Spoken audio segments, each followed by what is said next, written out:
Hello, my friend, and welcome, welcome, welcome, welcome. Very grateful and appreciative that you hit that play button and you are joining me here on the podcast Onto Purpose Over a Paycheck. I am Troy, and I welcome you with an open heart of love and gratitude. All right. So, we've been talking a lot about the nervous system lately, and we've been talking about how the shift is working, what to expect, how to regulate it, how to make things happen, all of that fun and good stuff. All right, well, the episode for today is letting your work reflect who you're becoming. So now we're going to dive into that. Everything that you're doing and working on, we're going to talk about how that reflects in who you're becoming, right? So that's the title of this episode. This one is going to be really important because it marks the transition point. We're going to talk a little bit about that. One thing you're going to notice is as you begin to grow, your identity starts to stabilize and your nervous system begins to regulate. But at some point, your work begins to feel a little bit what we like to call outdated. And that's not wrong. It's not bad. It's just that you're no longer fully you. You are now a new identity. And at that moment, when a shift happens, it's not a crisis, right? That, my friend, is a sign of the evolution occurring and happening within you because you're becoming someone new. So, we're going to discuss why the lag behind identity happens because most of the time, the identity changes before the work does. Okay? You begin to heal, you begin to regulate, you have a little maturity going on, and you begin to establish some clarity. You start to gain that clarity. But your work, which is the roles, offers, titles, and routines, those are often built around the past version of you. And because of that, it creates the tension that you're going to start to feel and experience. Now, that's not because your work is wrong. That's because it no longer reflects who you are now. And when expression lags behind the identity, there's that misalignment will start to quietly grow, right? It quietly grows.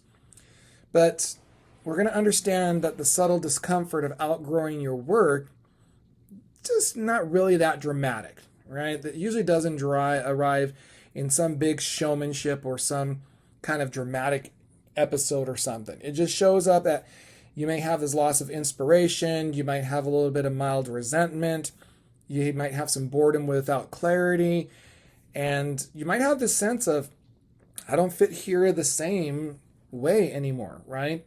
The different feel. There's going to be no burnout, no dissatisfaction. What's going to happen is there's just going to be this really quiet of misfit. And what happens is many people ignore it because the work still looks successful on the outside. But on the inside, something is truly shifting, all right? When you do that work, something truly starts to shift. Now, why does this phase feel a little scary? Because letting your work evolve will tend to feel dangerous. The reason is you often hold income, identity, reputation, security, and belonging, okay? So the evolution can feel a little dangerous because your work often holds income, identity, reputation, security, and belonging. So when you feel the pull to change it, this is where fear begins to appear. And that fear will come into those questions of, what if I lose momentum? What if I confuse people? What if I ruin something that's working? All of those fears, they truly make sense. Because you're not just changing tasks, you're changing your self-expression. What happens is expression is now the identity in motion. So here's a core truth. Your work is one of the primary ways your identity lives in this world. It will communicate, and it communicates what you value, how you see yourself, what you are tolerating, and what you believe you deserve. So, when the identity evolves, expression eventually must follow. Now, if it doesn't, you begin performing an old version of yourself. So what's not working for you, or you feel what's not working for you, or because you're questioning in what you're doing, your old self will start to be try to come back, and you begin to perform like your old self. And performance, even the successful performances, there's going to create this fatigue. Okay? And when you get this fatigue, there's that temptation to stay where you are competent in.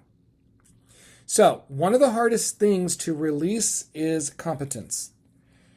When you're good at something, you feel safe. It's predictable. It's validating. But when your new identity outgrows this role, many people will stay away. Not because it fits, but because they have been respected there.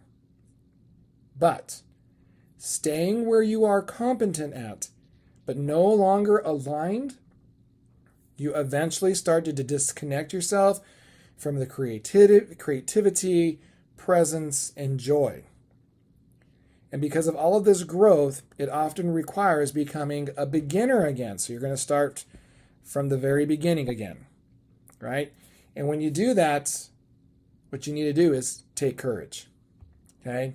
That all work takes courage. So I want you to hear this. You're not ungrateful. You are not broken. You are not chasing something unrealistic.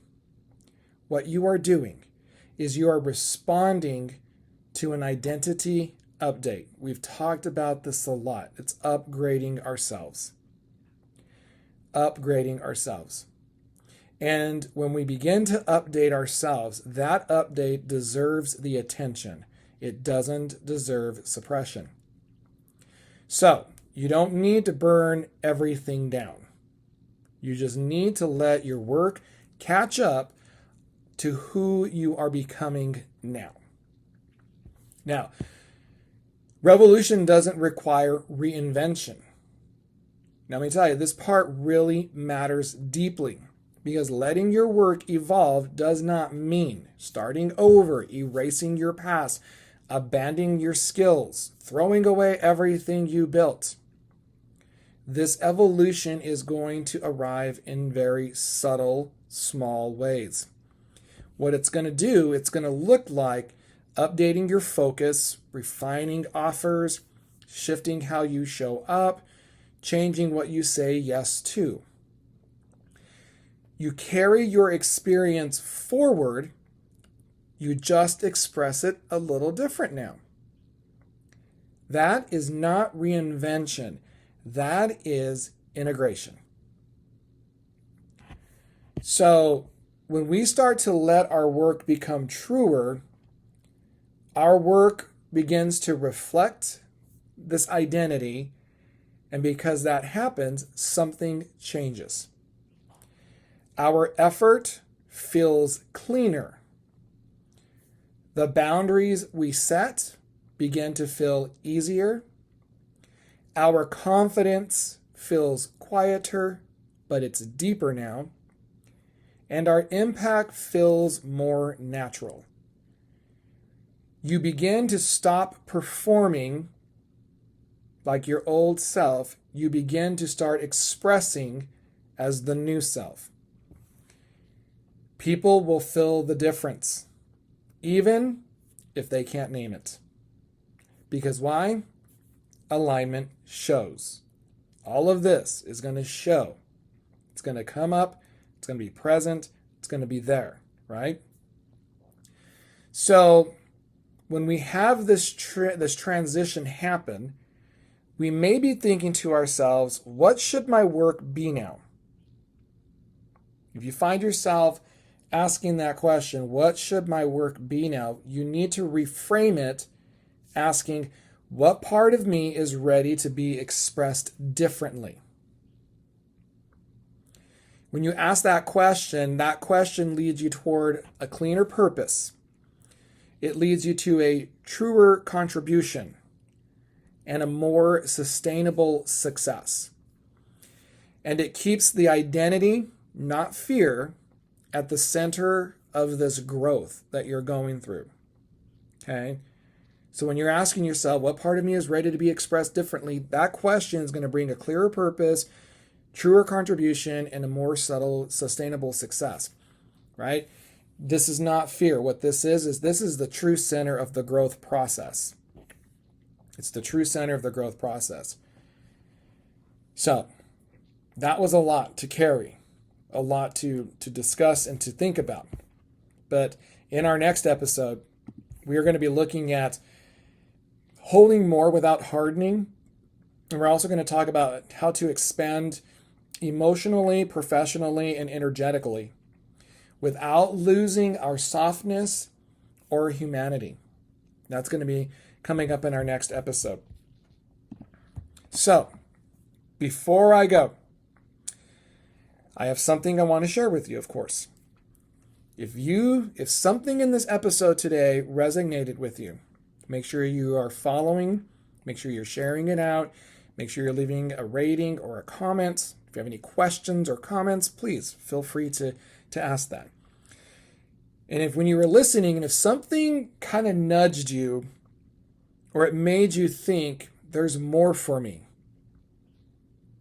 I feel that there's something else there, that's not an accident. That is your intuition talking to you.